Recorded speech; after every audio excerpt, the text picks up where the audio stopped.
इतना बड़ा एलिगेशन आपने लिखित रूप से, मतलब एक प्रकार से कोर्ट डॉक्यूमेंट हुआ, अगर एफिडेविट पे लिख के आप दे रहे हैं, legal document, yes yes legal yes document आप भेज रहे हैं, उस पर भी वो कोई जवाब नहीं दे रहा है, तो इसका क्या इम्प्लीकेशन होगा? मैं वही तो कह रहा हूँ। अरे लॉ में बहुत क्लियर है, पिगासस का जजमेंट पढ़ लीजिए, पर अकेला पिगासस का जजमेंट नहीं है, एक एक्सप्रेस न्यूज़पेपर का 1978 का जजमेंट है, और बहुत सारे दूसरे जजमेंट्स हैं, जो सुनीता पांडे का 2019 का जजमेंट है, और लॉ प्लीडिंग है कि जो भी आरोप को सामने वाला काउंटर नहीं करता है तो इसका मतलब उसको आरोप मंजूर है, प्राइमा फैसी कोर्ट ने वो पिटीशन एडमिट कर लेना चाहिए। ये क्लियर लॉ है। हमारे पास तो 50 और कारण है, लेकिन ये लॉ बहुत क्लियर है। तो और इन लॉ में तो ठीक है, अभी होगा जो जजमेंट, जनता की अदालत में तो क्लियर हो गया ना क्या है क्या नहीं। तो बिल्कुल, आज हमारे एक दर्शक लिख रहे हैं, मैं उनका ले रहा हूं, sir please do not leave this till the end. We shall not leave sir, we shall not leave, don't worry, we shall fight till the end and end will be in our favour and justice will win, don't worry.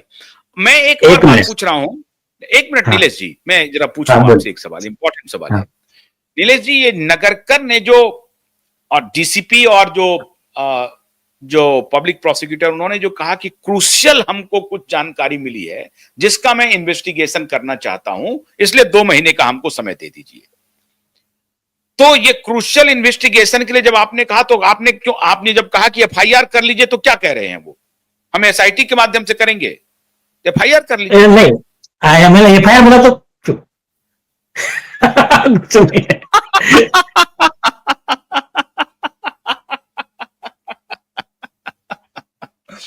तो अरे भाई वो खुद ही, अच्छा अब ये on record आ गया कि क्रूशियल इन्वेस्टिगेशन कुछ आए हैं।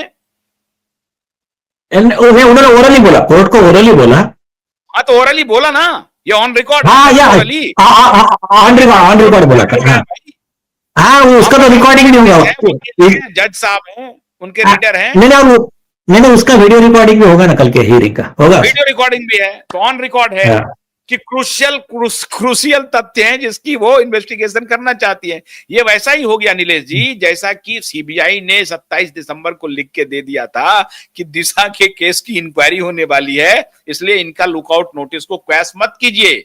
अब उन्होंने एक सबूत छोड़ दिया हम लोगों के लिए, बहुत बड़ा सबूत छोड़ दिया। अब कल इन्होंने फिर एक सबूत छोड़ दिया, जिससे कि शैलेंद्र नगरकर अब जेल जाएगा, क्योंकि शैलेंद्र नगरकर ने कह दिया कि हमने तो जांच कर लिया, वो एक्सीडेंट का मामला है। लेकिन इसने कहा कि नहीं, कुछ क्रूशियल चीजों की जांच हमें करनी है, तो ऑन रिकॉर्ड हो गया ना। तो अगली हियरिंग में क्या अदालत ये कह सकती है कि जब क्रूशियल चीजों की जांच करनी है तो एफआईआर करो ना भाई, मत करो। मैं अभी अगले डेट पे ना अपने एक सीनियर वकील साहब है अपने, घनश्याम उपाध्याय जी, हाँ हाँ बिल्कुल, वो आर्गुमेंट करने वाले हैं उस दिन। आप देखना है इनको, सिंपल और कॉमन मैन की लैंग्वेज में नानी याद आ जाएंगे, देख लेना अभी क्या करने वाले थे। कुछ चीजें बता नहीं रहा हूं मैं, तो देखते जाइए। मैंने जो ये कहा कि इस पर कोर्ट ने क्या संज्ञान लिया सर, जब उन्होंने कहा कि हमें कुछ क्रूशियल चीजों का इन्वेस्टिगेशन करना है, तो कोर्ट का क्या रुख था? मैंने ऑब्जेक्शन दिया ना, मैंने ऑब्जेक्शन लिया ना, मैंने कहा सर कुछ नहीं है, उसको अधिकार ही नहीं है, और आगे का इन्वेस्टिगेशन सुप्रीम कोर्ट का कंटेंट होगा ना। अभी सुप्रीम कोर्ट बोल रहा है तुम एफआईआर रजिस्टर करो मगर इन्वेस्टिगेट नहीं कर सकते हो, आप बोल रहे हो मुझे परमिशन दो, हाईकोर्ट दे सकता है क्या परमिशन इन्वेस्टिगेशन के लिए? नहीं।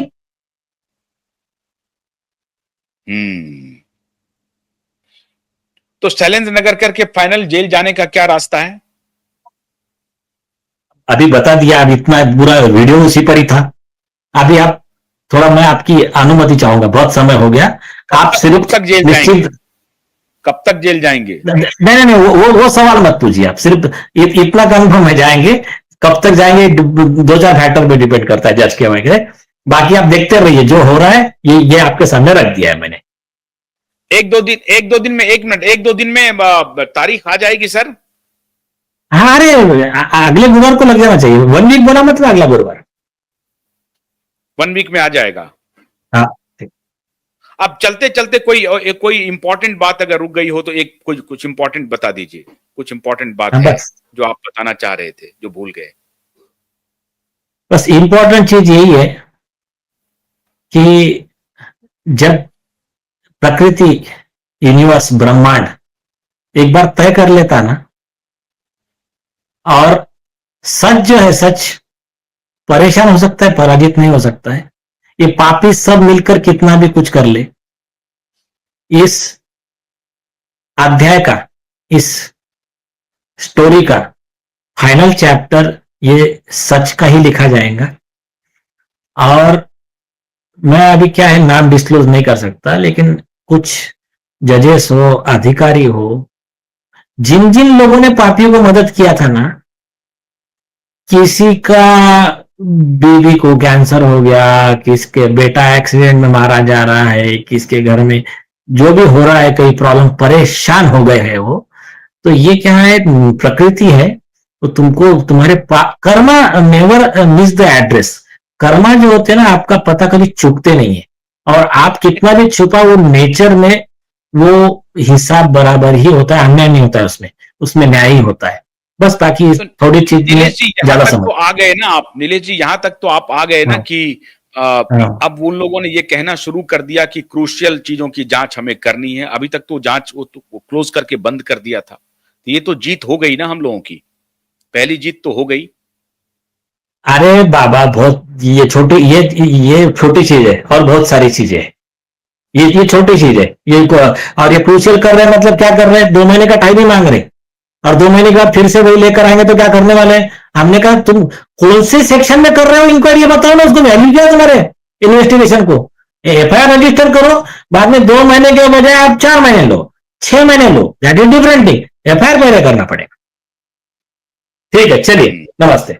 बहुत बहुत शुक्रिया नीलेश जी, बहुत बहुत शुक्रिया। और हम समझते हैं कि इसी सप्ताह अगली तारीख भी आ जाएगी, तो अब कुछ बताने की जरूरत नहीं है। शैलेंद्र नगरकर ने अपने स्टेटमेंट को जो दिया था कि ये केस क्लोज हो गया है, उनके ही सीनियर ऑफिसर डीसीपी और पब्लिक प्रोसिक्यूटर ने एक प्रकार से कॉन्ट्रडिक्ट कर दिया है।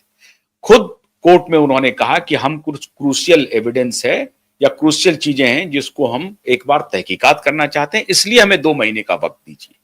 मतलब ये बात अब ये खुलने लगी कि हम इन्वेस्टिगेशन करने के लिए तैयार हैं।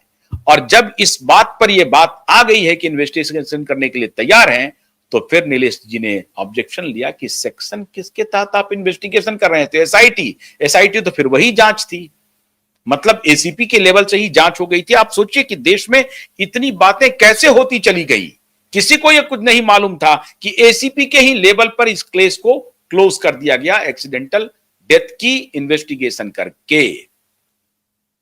इसलिए इस मामले को अदालत में पहुंचना है और इन्वेस्टिगेशन अब पुख्ता होगी। बाप बेटे की मैं बात कह रहा हूं, किसी भी सूरत में नहीं बचेंगे, कोई सिस्टम नहीं बचाएगा। ये मैं प्रत्येक दिन बोलता हूं, आज फिर बोल रहा हूं, कोई सिस्टम नहीं बचाएगा, स्वयं अदालत नहीं बचा पाएगी। बस सबको एकजुट होकर के खड़े रहना है। बहुत बहुत शुक्रिया, नमस्कार।